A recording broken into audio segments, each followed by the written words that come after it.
we have a very interesting education module on evaluation by Toastmaster Devi. Toastmaster Devi is a creative writer who loves to write short stories, poems, and quotes. She also writes business content for brands. She is an avid public speaker with Toastmasters International. She was the District 41 Speech Evaluation Contest finalist. Let's welcome her with a huge round of applause. Thank you so much, Toastmaster of the Day. Thank you so much for that warm welcome. Am I clearly audible and visible? Yes, you are. Yeah, thank you.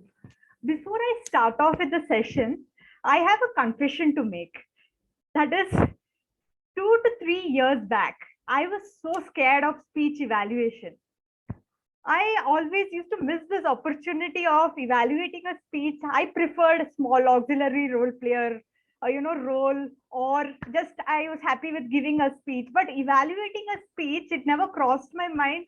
I used to always find opportunity to avoid the speech evaluation. But then I thought, okay, let me come out of my comfort zone. Let me start evaluating speeches. And I also happened to take part in the club speech evaluation contest. Luckily for me, I won the contest. Then I read a lot about speech evaluation, listened to sample evaluations. So I could cross the area level, division level, and I finally reached the district level. Now, looking back to my journey, what I would like to say that speech evaluation is something which we all can master with persistent effort, persistent observation and analysis. And it's a very interesting aspect. When you evaluate a speech, you tend to be a keen observer, analyzer, and you yourself can improve a lot in the speeches that you write. So during this session, I would share the knowledge that I learned, during my course of speech evaluation journey, and I hope it will be beneficial for all of you here. So today we will evaluate one sample speech. I will play it out on the screen and all of you write down some points about the speech, what you liked about the speech, where can there be improvement, and we will discuss it step by step. Okay, this is the way we will go ahead with the session today. But before asking Preeti to play the speech on the screen, let me just start off with a question as to what do you all think about evaluation? What is evaluation in your opinion? And any of you can raise your hand, unmute yourself, raise your hand and give the answer. Yes, Kumar sir. Yeah. Okay. See, for me, the speech evaluation is another speech. Okay. And as part of the audience, you are telling how was the speech. It is not about evaluating the person whose speech you have listened and giving feedback. It's about how you feel about the speech and giving a speech. Very, very well put, sir. Mega has also raised a hand. Mega, you can. Yes, it's as Kumar said, it's not evaluating the speaker, but the speech. And it means we as evaluation, we need to see if it meets all the parameters of a speech, the objective of the speech, and different aspects of the speech. If it is the delivery part and as well as the content part, that if it is meeting the objective. Yes, very well put by Mega and Kumar sir. We are evaluating the speech and we are seeing how the content comes up and how the delivery comes up. Very well put. I guess Dheeraj also wants to share his views. So go ahead, Dheeraj. I believe just in addition to what the other two Toastmasters have said, I believe it's a perspective from both the sides. One who is delivering the speech, that perspective as well, because that's a very apt way to get a feedback on the what the person is doing good at and what are the improvements area for the speaker. And then of course from my evaluator, this is another opportunity to kind of give a speech on evaluating the other person, looking at what could have improved and what the other person has actually done great, which can be imbibed by others. Yes, very well put. Understanding the good points of the speech, understanding the improvement areas. That's very well put. I would request the host to allow me to share the screen. So I'll just share a PPT slide.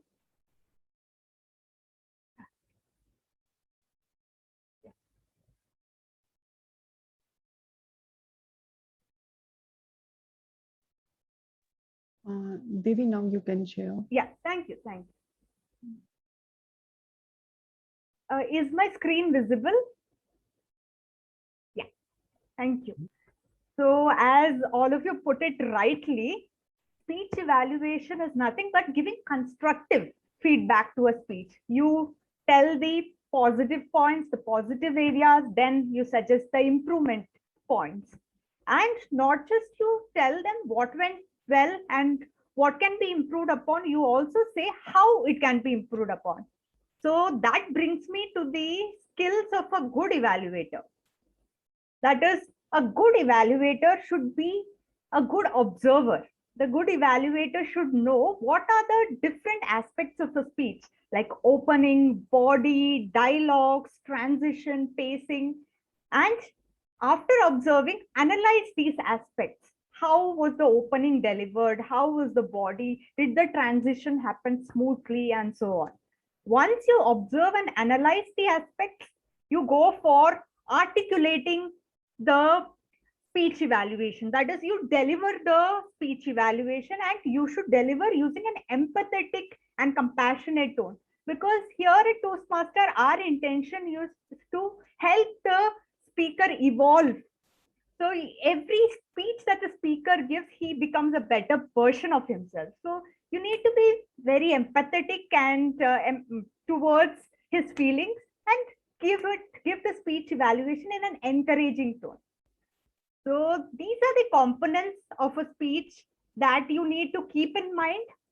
That is opening, the type of speech, the body structure of the speech, the transitions in a speech, the stories, analogies, the pausing and the pacing, the body language, conclusion, if the speaker has used a prop, how is the language and grammar, how is the pronunciation, or any other factor, unique factor that you can find. Now we will be having a speech. So Preeti will play it out. What you all will do is write down the major points that you observed in the speech based on these components of the speech. What are the good areas? Where are the improvement areas? And we will discuss each of these aspects step by step with respect to the speech that you observe. So I hope all of you are ready with a pen and paper. Yes, yes. So let's start the speech. Preeti, you can start playing it. Yeah. Now let me call upon Toastmaster Pooja with her topic, turn your failures into victories. Thank you.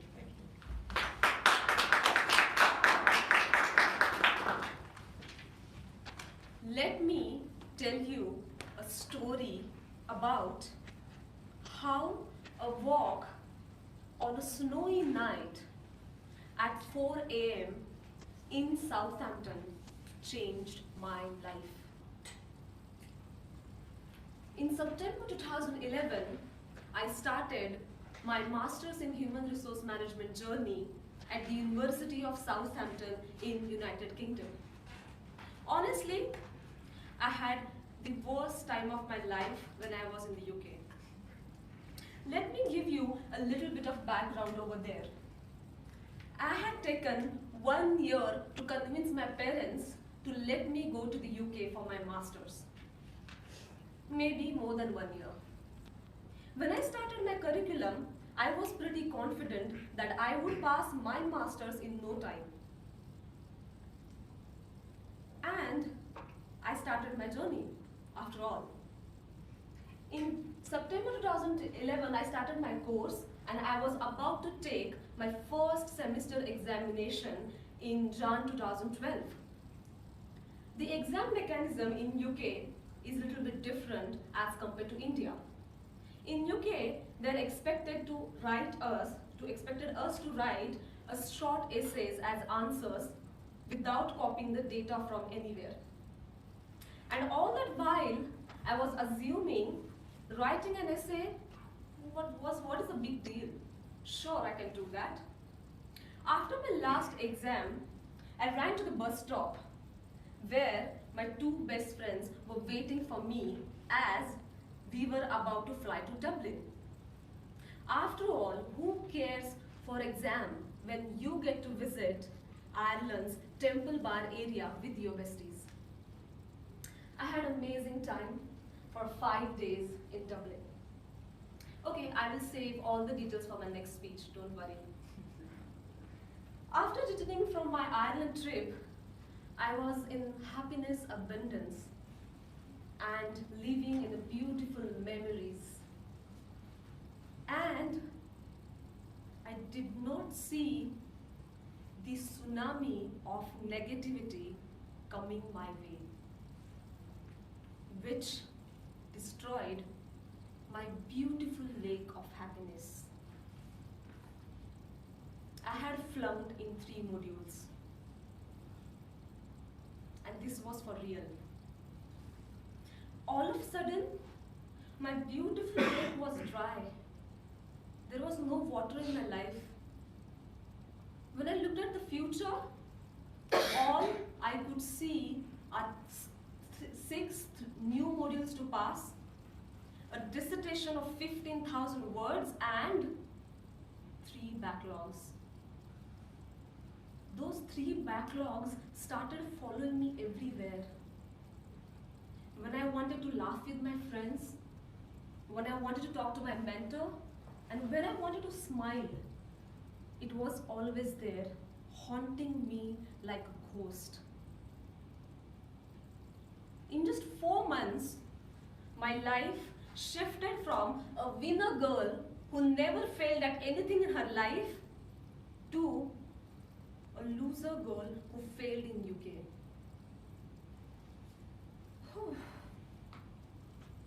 One night, I was so stressed out that I opened my room door and I started walking. I don't know where to go, whom to talk to. I reached by a bench by the road and I sat on it. I checked my phone. It was 4 a.m. in the morning and I could not see a single person around me. It was very cold, and that silence actually made me think positively. At that very moment, I thought to myself, if I can walk at 4 a.m. in an unknown country where there is no one to save me without any fear, then I can do anything. I went back to my room, I pulled out a paper and started writing. In 2 hours, I created a strict schedule to study for 9 modules and research on my dissertation project. For the next 7 months, I followed that strict schedule. In September 2012, I was the girl who cried my eyes out while sitting in front of my laptop while looking at my results. Because I had passed in 6 new modules, I had passed my dissertation project, something which I had never written in my life, and I cleared those 3 backlogs too. So ladies and gentlemen, fellow Toastmasters, always remember, you can turn your failures into victories no matter who you are. Just believe in yourself. Thank you.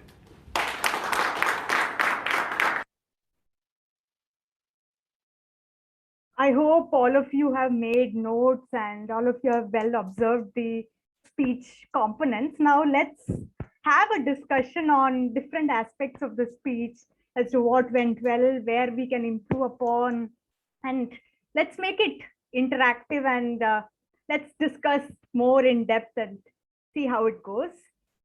So let me share my screen again.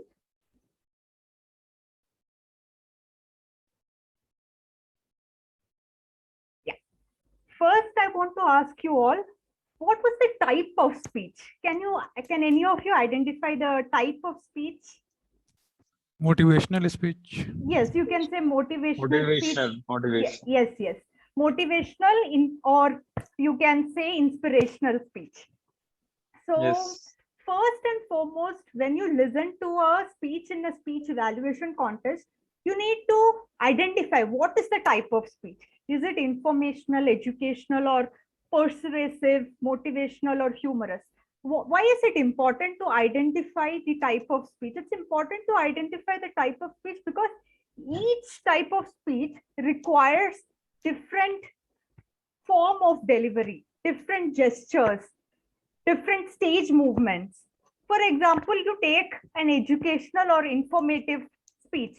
So what is the main purpose of the speech? That is to educate your audience about some topic. For example, you take advanced solar energy technology or basics of cloud computing. So what you are doing is you're educating the audience on these technologies.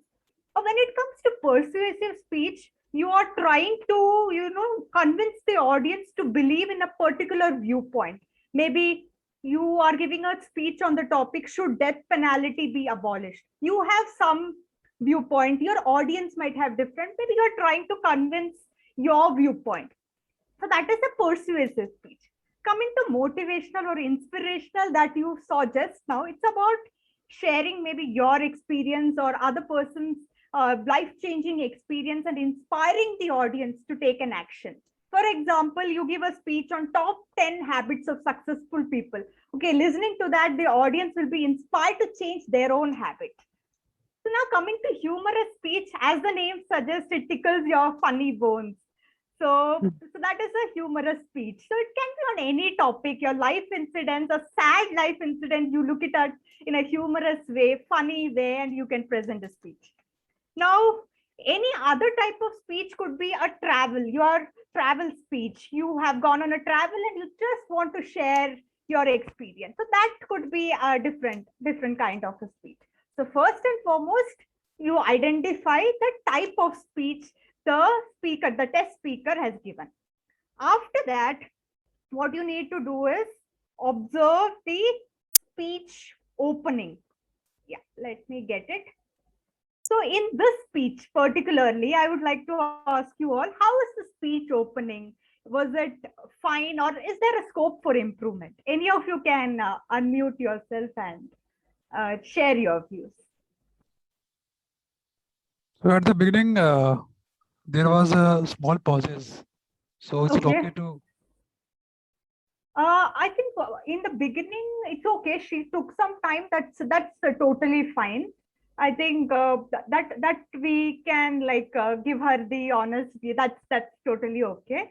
Like any other point, like there could have been more energy because she was making an impactful opening.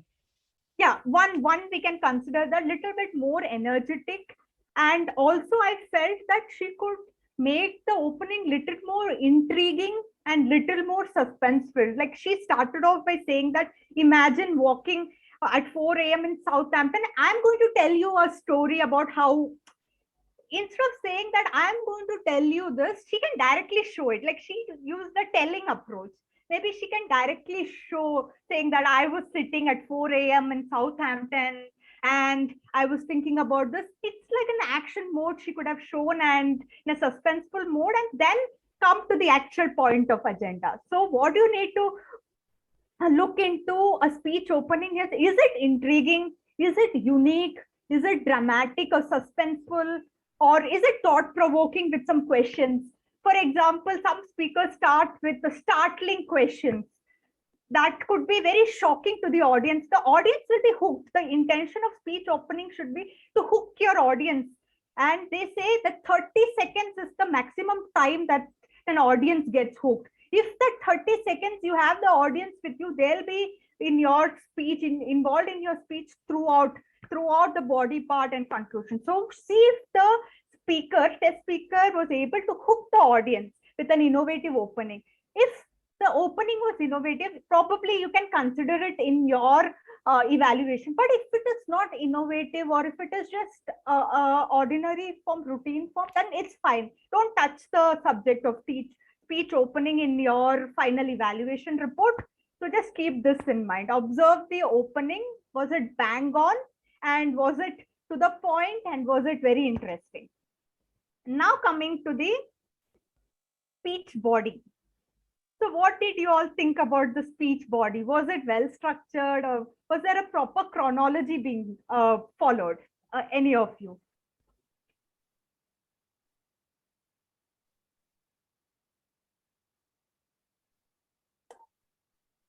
Yes, I think it was well structured. Yes, you're Chronology right. was followed. Yes, you're right. Yeah, any of you, anybody else want to give some input?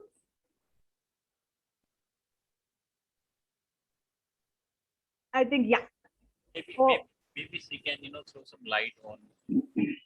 She tried to convince her parents. So what was the reason? I think the voice is like little cracking. I didn't get the last part. So I'm writing my in chat board. Yeah, sure. You can drop it in the chat window. Yeah, any of you want to share the inputs? You can even consider the chat window. Yeah, I think in the body, there were a lot of movements which were a little bit distracting. There was the purpose of the movement should be connected, in my opinion. This is maybe because of the lag. Yeah, this is a valid point. I think we can consider it in the body language and the gesture session, and this is very valid point actually, sir. Yeah, we'll keep it for the body language and gesture session.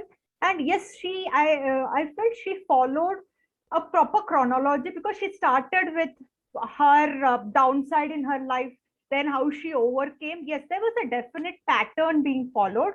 So whenever you evaluate a test speaker speech, you need to look out for this structuring in the speech. One could be the speaker can use problem solution approach. Okay, there's a problem. What are the consequences of the problem and what are the solutions? That is one approach. Second, we saw it now, like what happened in the past, present, and what is going to happen in the future. What are the speakers' preparation for the future? So this is the second approach. Then a common approach that we see is what, how, when, where approach. So in the first instance, when you listen to the speech, are you able to make out this structuring? Is the audience able to, or you able to dissect the proper chronology or structuring in a speech? If so, the speaker has done justice to its body part, because you don't want the audience or anybody listening to the speech be lost and don't have the thread or forget stuff in the speech. When a proper chronology is followed, it's easy to recollect the speech, the main points as well. So keep this very important point in your mind of speech body structuring. Now coming to the next aspect of the speech is transition. How did you find the transition? Was it smooth or was it innovative? How did you find it?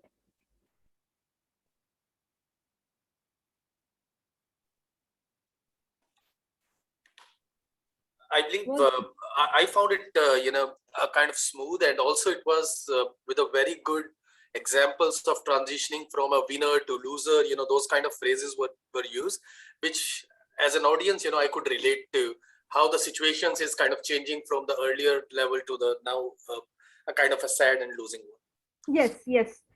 A good input on that. Yes, she had the transition right as to saying how she was down and out.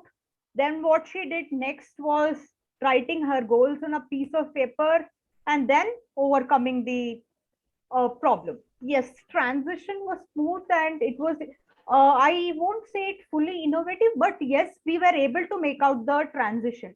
So coming to why transitions are important in a speech, it shows the clear demarcation between two ideas, because a speech has different paragraphs and each paragraph has a different idea. Maybe if you take a problem solution approach, 1-2 paragraphs will be of problems, then a solution, then way ahead. So when you're making the transition to the different paragraphs or ideas, that should be smooth. Here, I found that to some extent she made use of the stage to bring the transition.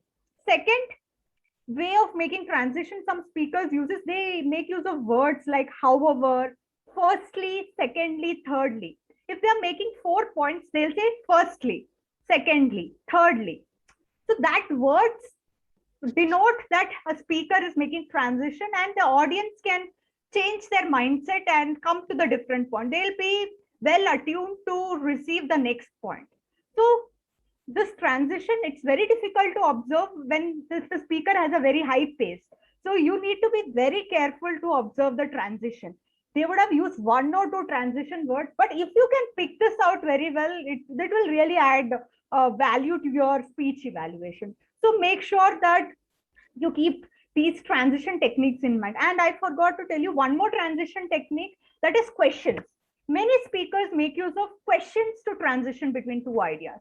So maybe he's telling the problem of death penalty, and next he will say, so how many of you here believe in death penalty? And he'll go to the next paragraph, or say, so what is the solution for death penalty? Should we fully abolish it, or do we need a fresh debate on this? So these 2-3 questions are directing us to the next point of view. So keep these transitions in mind, either questions, either some words, or a clever use of stage. Okay. Now coming to another crucial aspect of a speech, personal stories. So I'm sure in this throughout was telling her personal story and her experience. So that makes the speech more engaging and relatable. I'm sure most of us here have had downturns in our academic life, or even in job we face challenges. And the importance of sharing personal stories is that when you share it with the audience, everyone can relate it well, and through a real life example, you can make them understand how to overcome the problem. But if you just say a vague statement without giving any supporting examples, the audience will not have a proper direction how to go about. Okay, if a person says, I overcame this problem, but how did you overcome? What problem did you face? If you don't say that, the audience will go empty-handed from the speech arena. So make sure that you observe if the speaker has had valid supporting personal stories. And it is true for even informational and educational speeches. If they are talking about death penalty or the issue of women in India or the domestic violence in India, if the speaker has given some instances of they themselves witnessing domestic violence, maybe with their friends, with their family, that will really add value to the speech. But also ensure that the speaker has not taken very vague examples that's not fully connected to him, or it's not appropriate to the speech, then that doesn't add value. So make sure that the story has credibility as well. And you can, if it goes on well, you can give it in your speech evaluation that it was a very engaging story and we could find it relatable. But if you feel somewhere the story was not relatable, but you can refrain from commenting on the story aspect, because they say in a speech evaluation, you can't really judge a speaker's content. You can't say it is right or it is wrong. If it is good, make a comment. If you find this doesn't add much value, it's fine. You need not make a comment on it. You can just let it pass. Now coming to analogies in the story. In this speech, there was 2 important metaphors used. Can any of you identify the 2 important metaphors being used?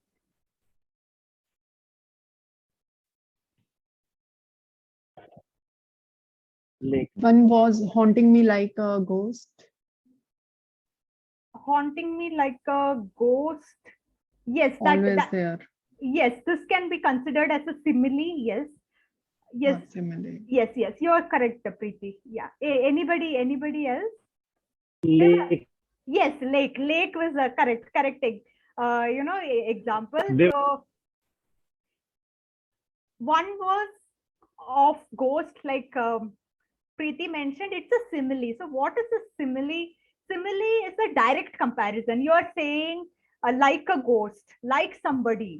So you're comparing one person with another person, or you're comparing one person with another thing. And she used a metaphor, as Kumar Goyal sir said, of lake. I'll read out the exact word she used. Beautiful lake of happiness. So here she's comparing her happiness to a beautiful lake. And she used one more metaphor, that is tsunami of negativity. So here her negativity is so big, like a tsunami. So what is the importance of simile, metaphor, and all this personification aspect? It makes the speech more interesting and engaging. If you directly just say that I felt sad, I felt devastated, you cannot picturize anything. But if you say the tsunami, there was a tsunami of negativity, you know how big it is. You can picturize a tsunami. So these elements, figures of speech, make your speech very interesting, very unique. And again, this analogies, to spot it, you need to be keenly observing. Somewhere in between the body of the speech, it can crop up. So you need to be very clear in spotting it. And coming to personification, I like to say more about personification as well. Personification is something you give human characteristics to a thing, maybe to a book, maybe to a tree.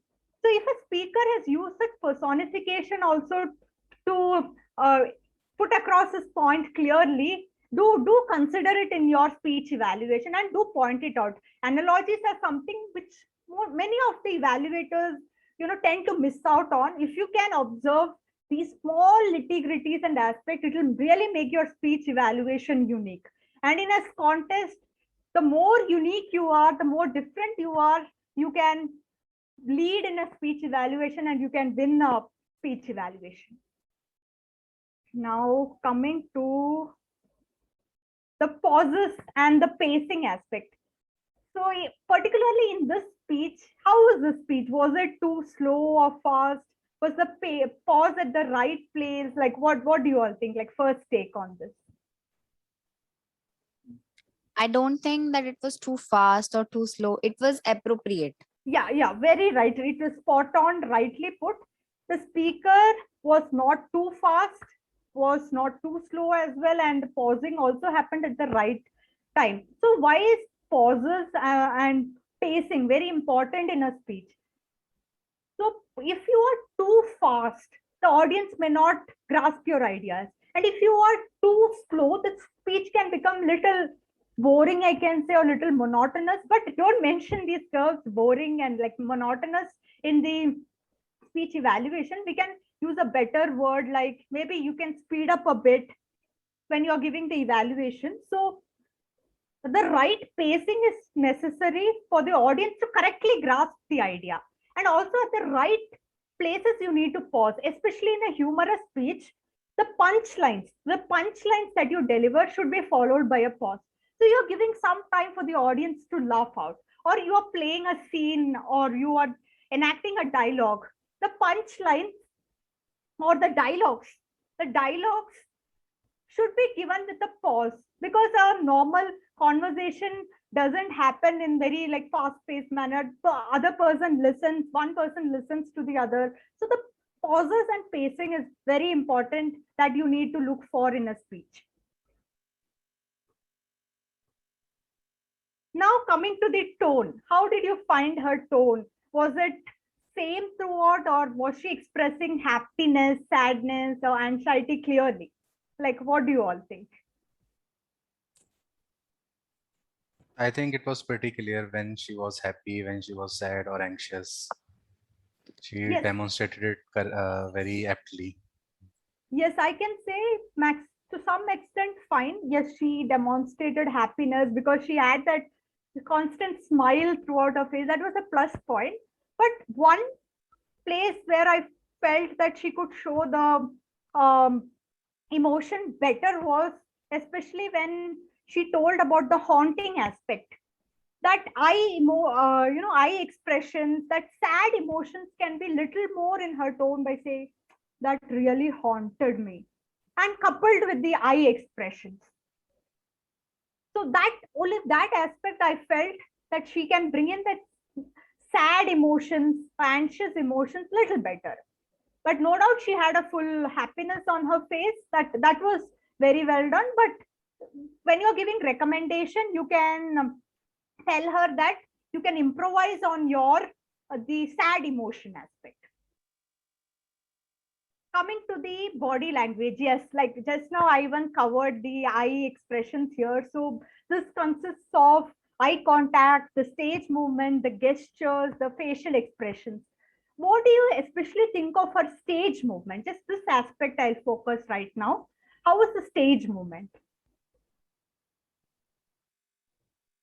Was it distracting, or can she have an improvement on it, or was it appropriate? Like any of you. In the beginning, it was very distracting. I mean, in the beginning, she moved a lot. Then she stopped for a while. Then again, the movement was a little bit too much. Yes, very, very rightly put. The stage movement was, we can give her a suggestion that the stage movement could be better planned. Probably when she's saying one downturn story or incident, she can stand at one place for some time, then maybe start with the left, then come to the middle while saying how she planned to overcome the problem, then come to the right, seeing the final aspect of how she overcame. And one more place or one more suggestion which I would like to give is she can use probably the front and back portion of the stage as well. That way the full stage will be used, because she had a full stage to herself. She can even plan and use the front portion of the stage or back portion, especially front portion. She can come when she's giving the final ending of the speech. So when you're giving suggestion on stage movement, you can say that let the stage movement be planned and also show it. If you have that opportunity to show it, do stand yourself to the left and show her at left what aspect of the speech she can deliver, the middle what she can deliver, and when to come to the back and to the front. In this way, you're not just saying do a planned stage movement, but you're also showing her by you're demonstrating in live. Okay. And eye contact and facial expressions, I said, I covered it before. Like in the sad expressions, she can have a better expression of sad emotions.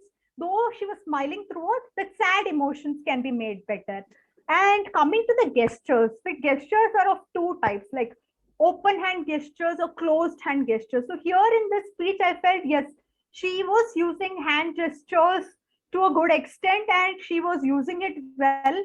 So gesture aspect, she covered it very well.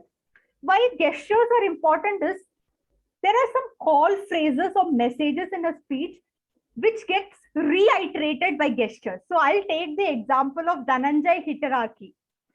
So he was the world champion of public speaking. I don't remember the date exactly, but he had this gesture of, I see something in you, that hand gesture. And every time when he was reiterating, the audience could make it out. Yes, he's telling about the time when somebody believed in him.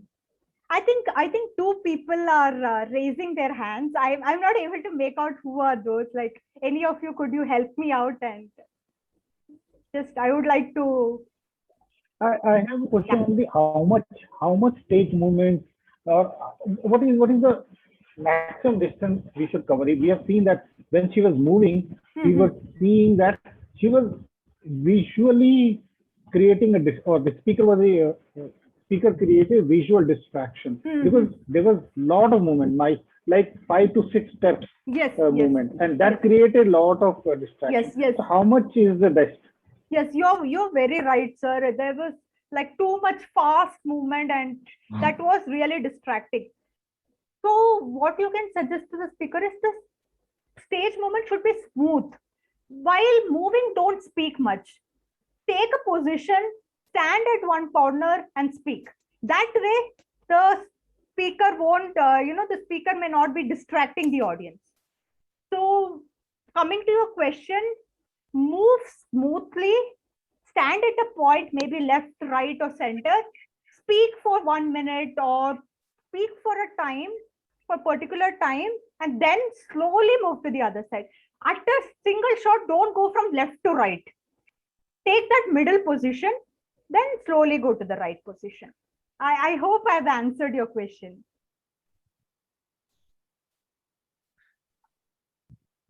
Okay. Yeah, hi, ma'am. Actually, I have to add something here also. Yeah. In terms of like, body language, if we talk about, yes, she was very, frequently moving from one side to the other side. But I feel that in case whenever we are, planning to move to a different place, I mean, from one side to the another side, first of all, we should have the proper eye contact. Yes. I mean, whenever she was moving to a different place, she was being, looking down somewhere or very fast in a moment. And whenever we are moving, I mean, shifting this one sentence to another sentence, then part of time we can just, think about to move our, from one location to another location also. Yes. Very good point. And thanks for bringing it out. This is a very valid point. Like you just mentioned, yes, you can suggest it. Like to the speaker in a very subtle way, you can say that when you are moving from one part of the stage to another, make sure that you maintain the eye contact. If you are speaking, maintain the eye contact, or if you have to just quickly make a move, make the movement and then start speaking. Maybe 1 or 2 seconds, you just have to make the movement and then start speaking. So yes, this is very important point. Eye contact should not be broken with the audience. If you want to break the eye contact, okay, let's not speak anything. Let's first make the movement and then start speaking. Very well put. Thanks for bringing out this point. We will move on. Coming to the conclusion, and this is a very important aspect. How did you all find the conclusion of this speech? Like any of you can say. Yeah, ma'am. I'm just add few lines here, if you allow me, please. Yes, sure. So what I feel that every story has a 3 parts. First of all, the challenges that she had very well highlighted over there. And then solutions, of course, she had convinced to the parents to make their mind to allow her to go into the abroad and go for a study. And the problem was she was facing, and then of course the challenges, solutions, and then of course success. After what made her to do something for herself, being in a different country alone, and what she did to achieve the dream what she was aspiring for. So I think that was very well created, and of course inspiring to just think about it. In case we are alone somewhere, we should not lose the hope, and we will definitely getting a success in case we are going in a right way. Yes, you are right by saying that we need to have three parts of a speech, like opening, body, conclusion, and you found it very engaging and the struggles were clearly visible. Yeah, that's good input. I would like to take even input from Rishabh. He has raised his hand. Yeah. Thanks for acknowledging, Devi. I think the beginning and the middle part was very well explained by the speaker, where she described the problem and then what the problem was, how she felt very happy and then she felt sad. But towards the end, when she finally found the resolve to solve the problem, she told that she made a schedule, and after 7 months she passed. So I think I would have felt more comfortable if she described the struggle 7 months, because most of us do face a problem, but we're always very concerned with what was the problem she faced during the time when she was very strictly following a schedule. So I think I would have felt more. I would have felt better. This is a very good input. Actually, when I was coming to that, she told the problem and she told how she charted out the plan. Maybe the struggle aspect in her story, in her speech, could have been little more elaborated. Like, how exactly did she overcome? Did she read more books? Did she have mentors? That aspect also, the struggle aspect, can be brought out little more.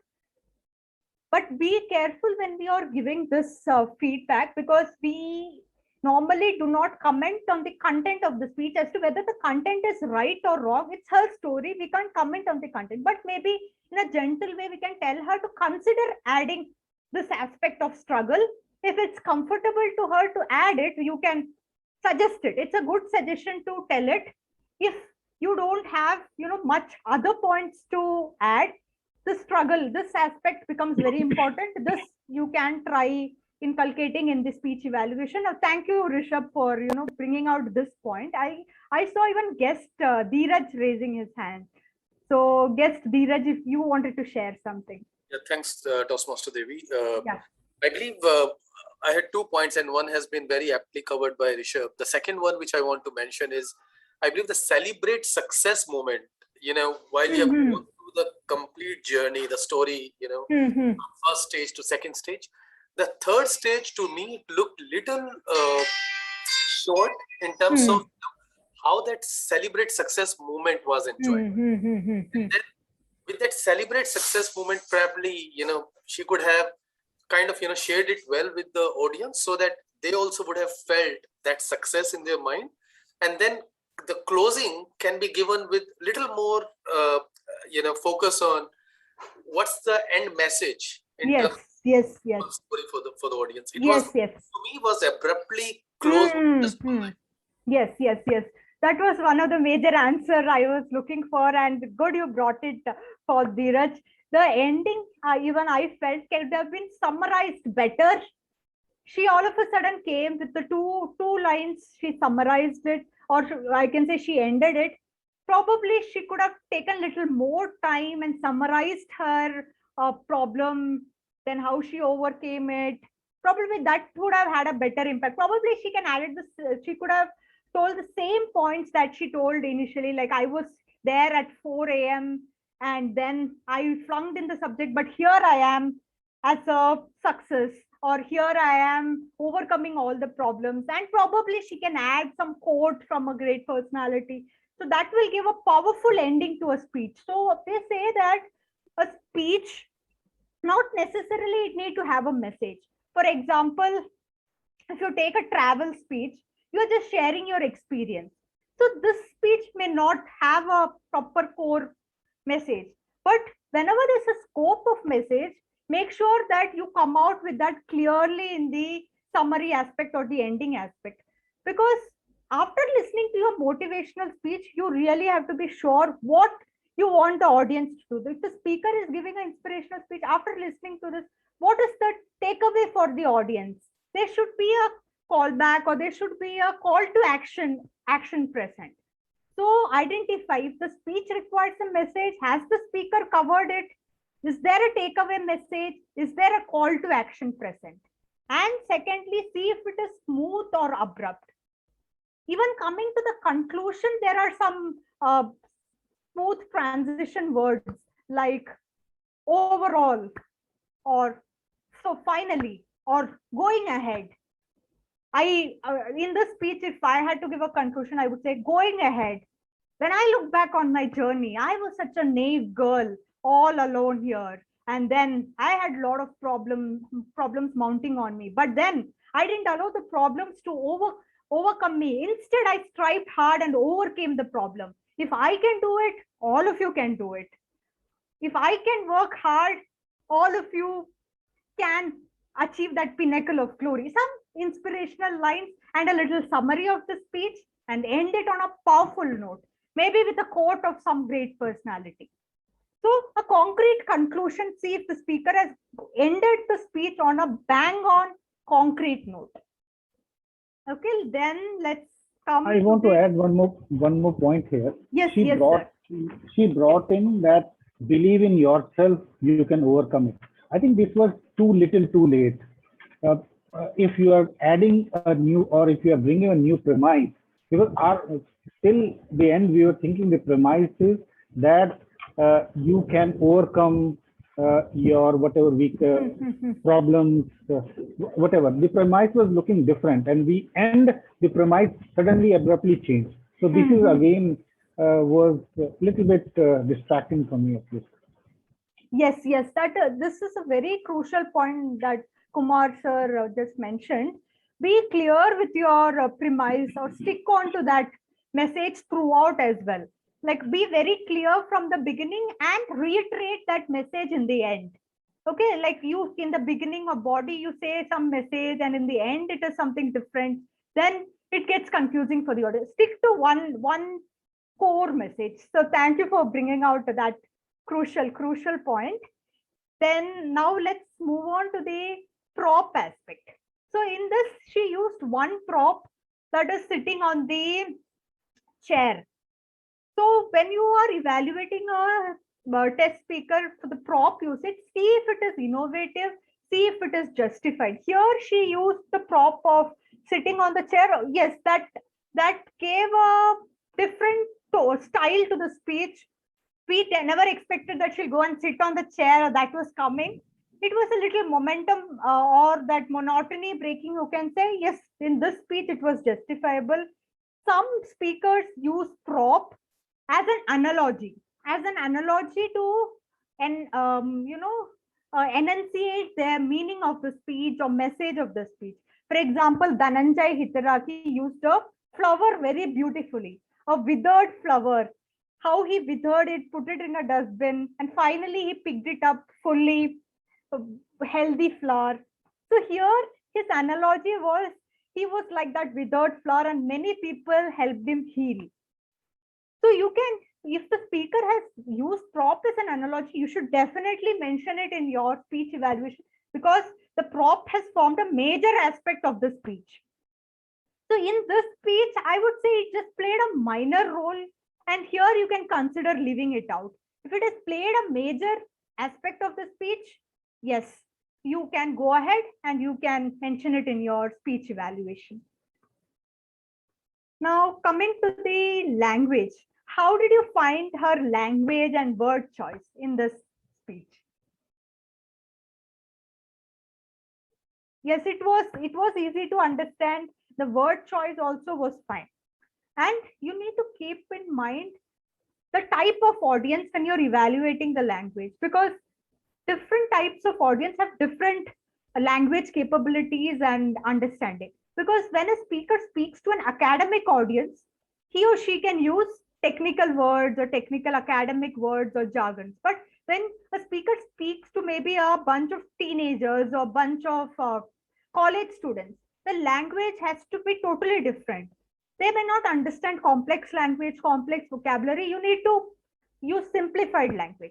So if you feel that the test speaker's language is complex with respect to the audience watching the speech, and the word choice is very complex, make sure that you mention it in the evaluation. And mention it, if they have just, okay, one or two word choice, then it's okay. But if that word forms a major aspect of his speech and that meaning should be known to everyone right from the beginning, then you need to mention it in your speech evaluation.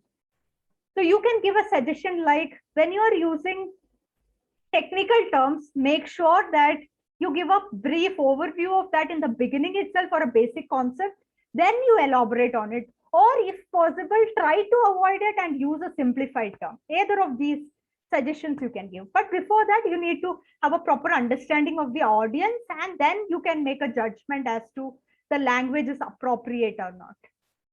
Then coming to the grammar aspect.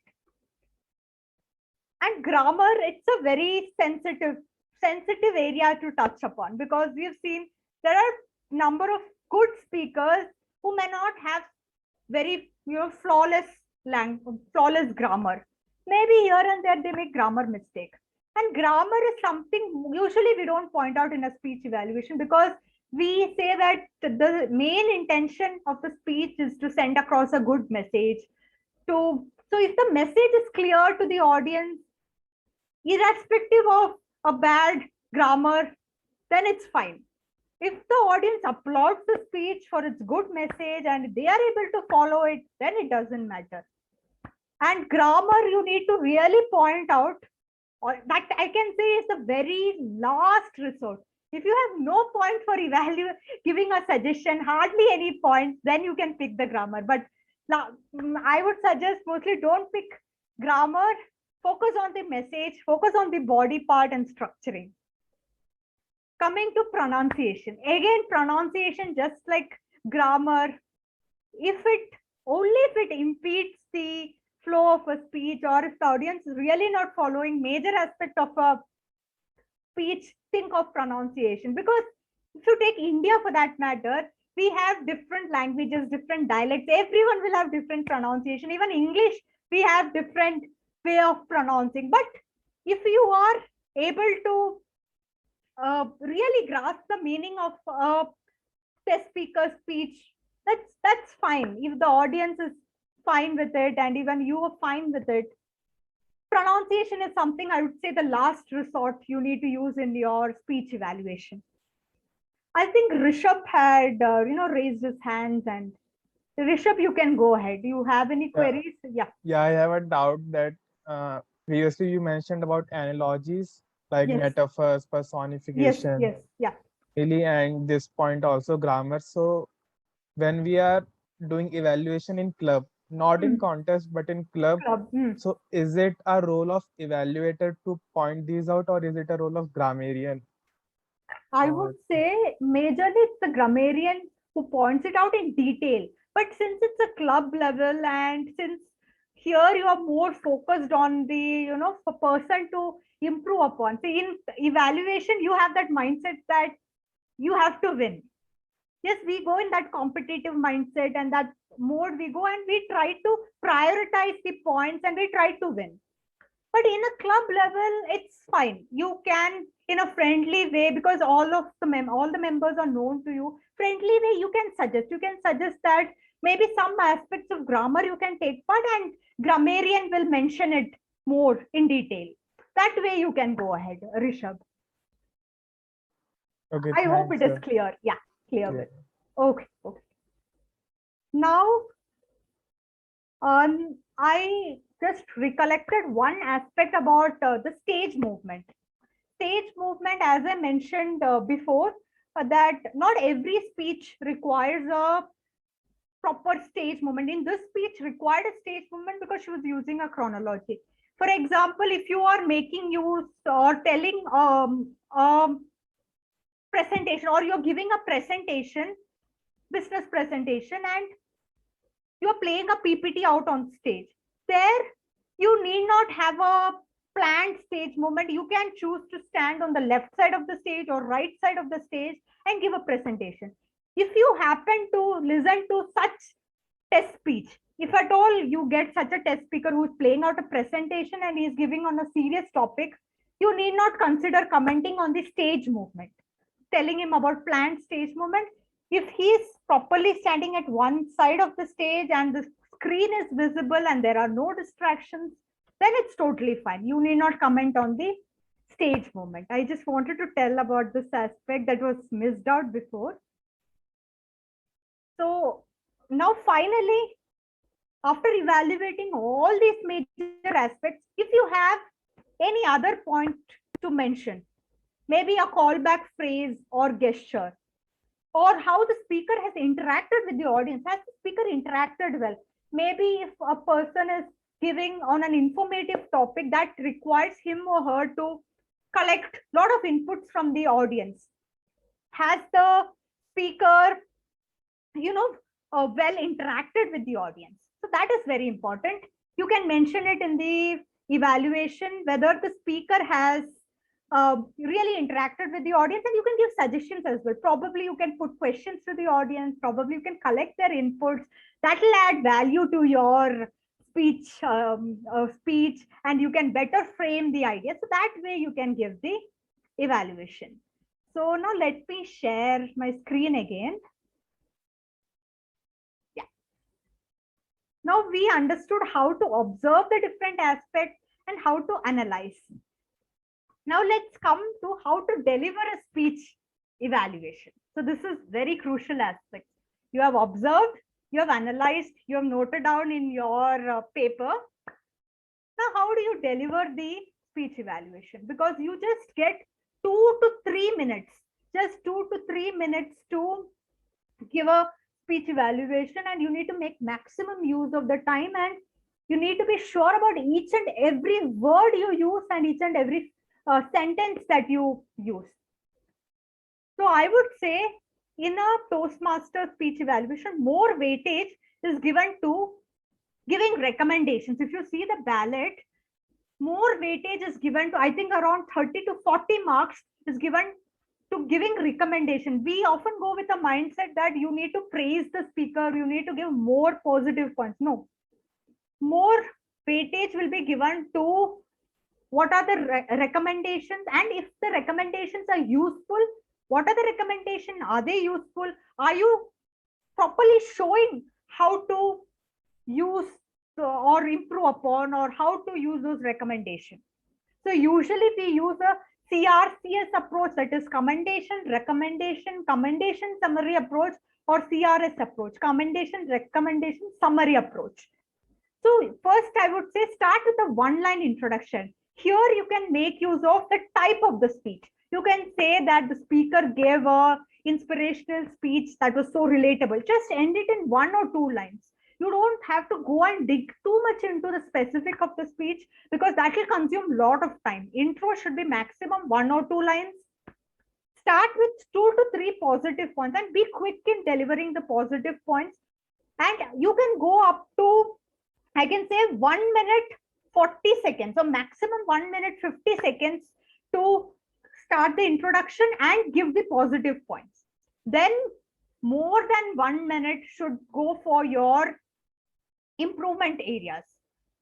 Start with the 2 to 3 improvement areas, and if you are using, you will be giving one more commendation, that is a positive point, and make sure you summarize. Summarizing, there is around 15 marks in the ballot, and summary should happen within 15 to 20 seconds.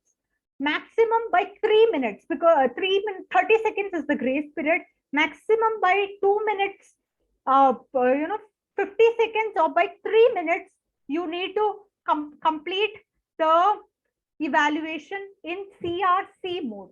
You need to give commendation, recommendation, and commendation. And last 20 seconds, that is from 3 minutes to 3 minutes 20 seconds, you should use that time for summary and end. Maximum it should be 3 minutes 20 seconds. You have to wrap up your evaluation, because at 3 minutes you'll see the red card, you will get that cue. I have to wrap up my speech evaluation.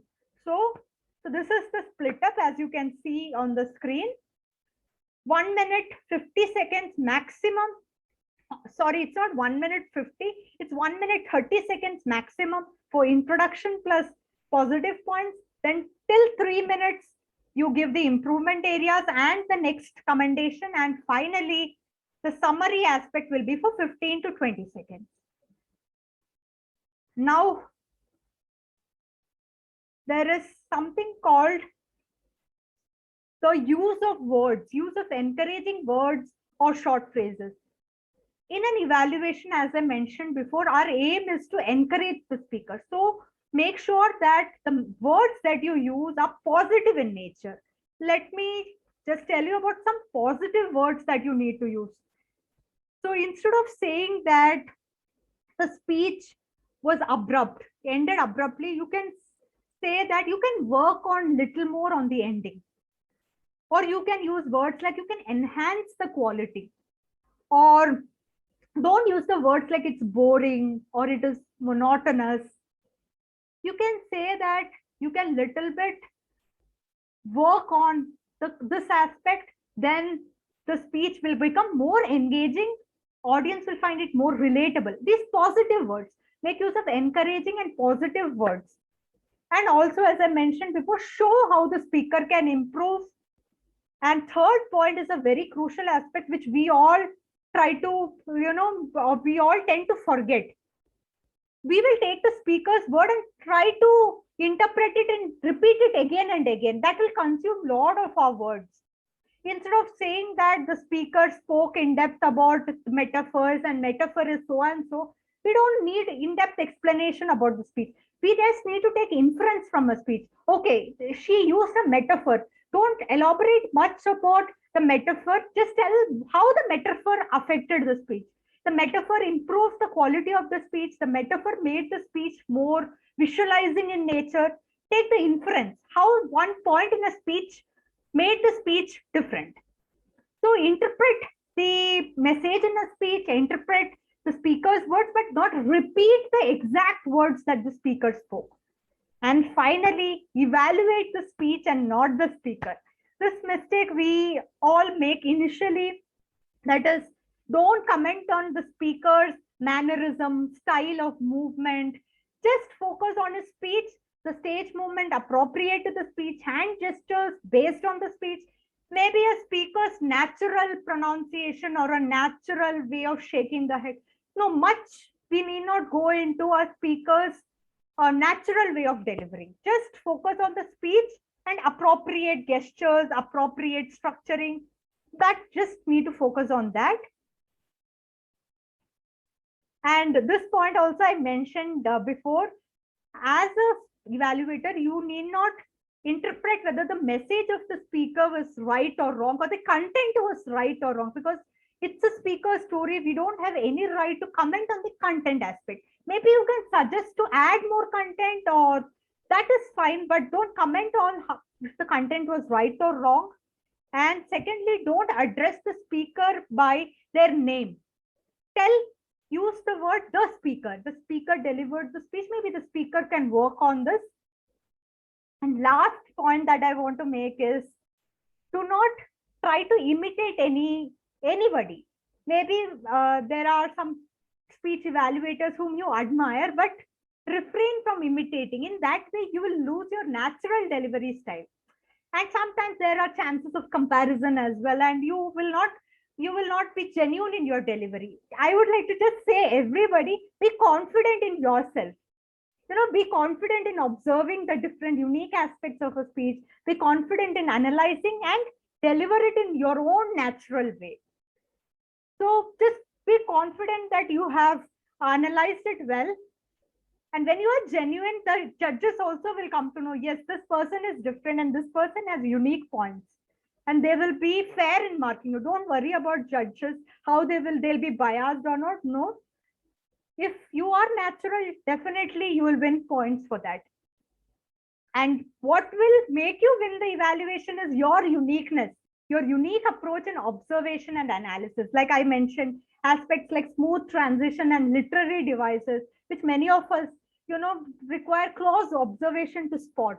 So if you can win, if you can get innovative points to the table, I'm sure you'll be the winner. So this comes to the end of my speech evaluation module.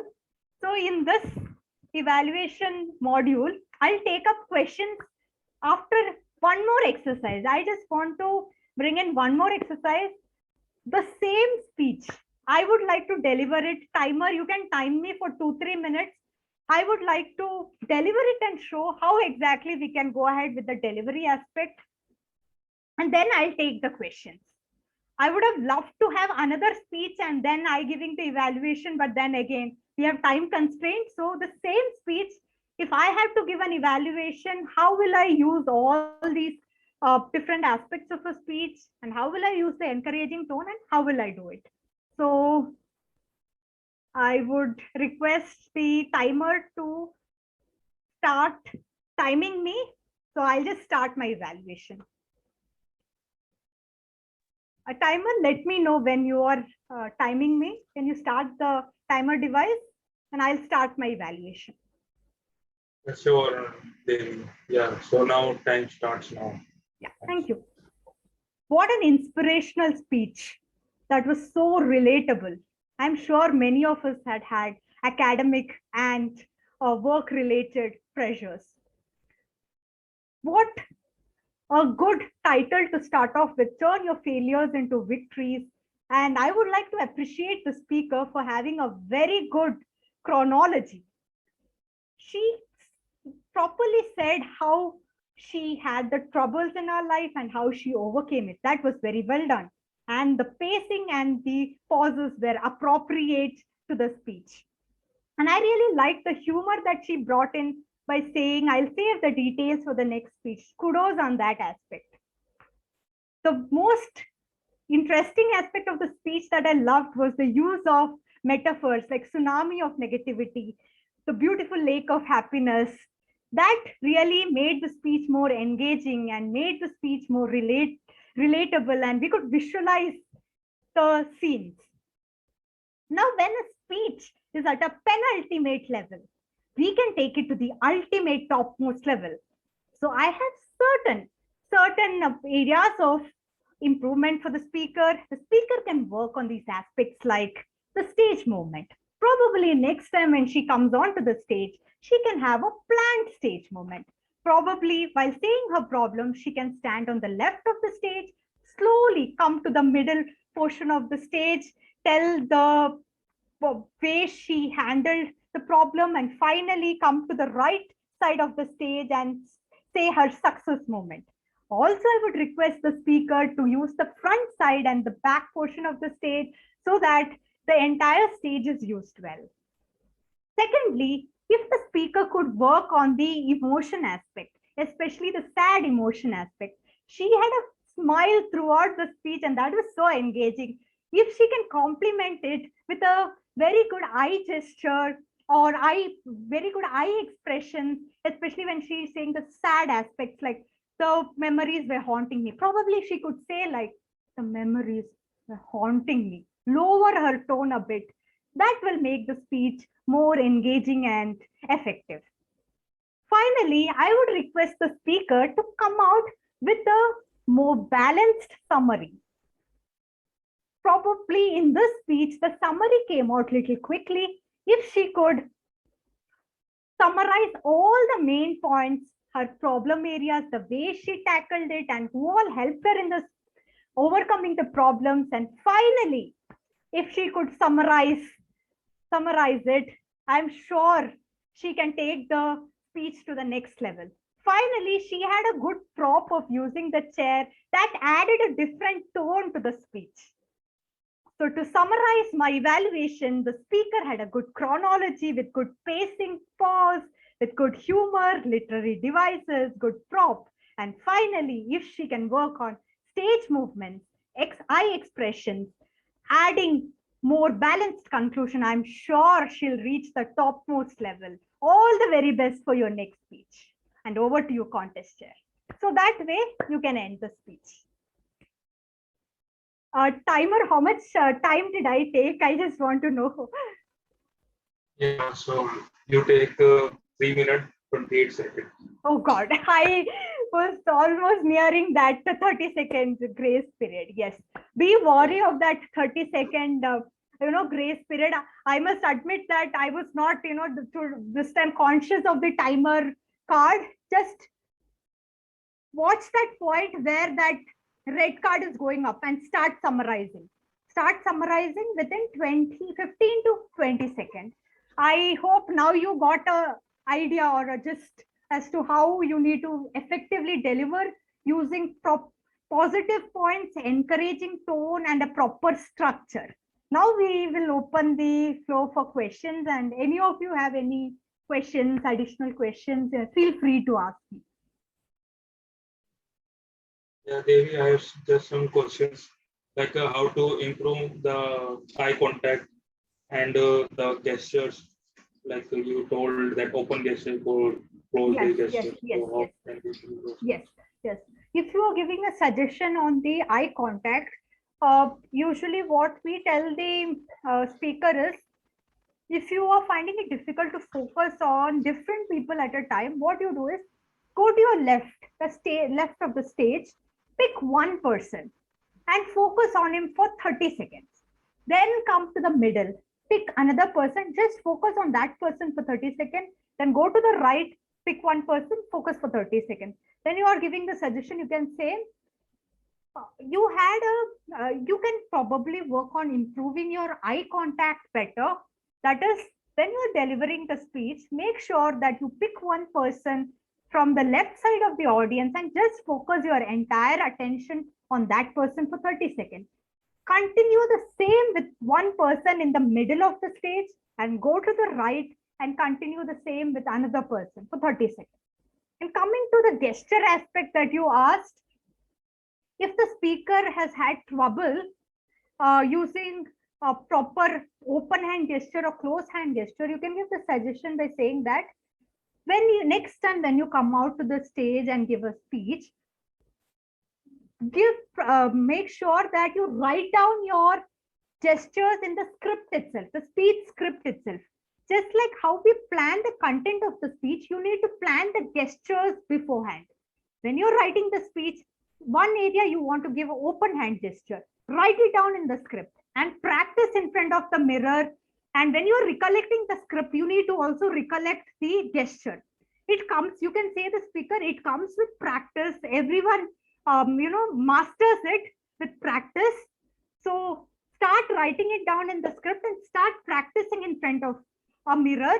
With constant practice over a period of time, you will definitely master it. End it on a positive note. Bring your own experience also, saying that even I had trouble initially, but I practiced this technique and now I could see the result. And similarly, you can also go ahead doing it.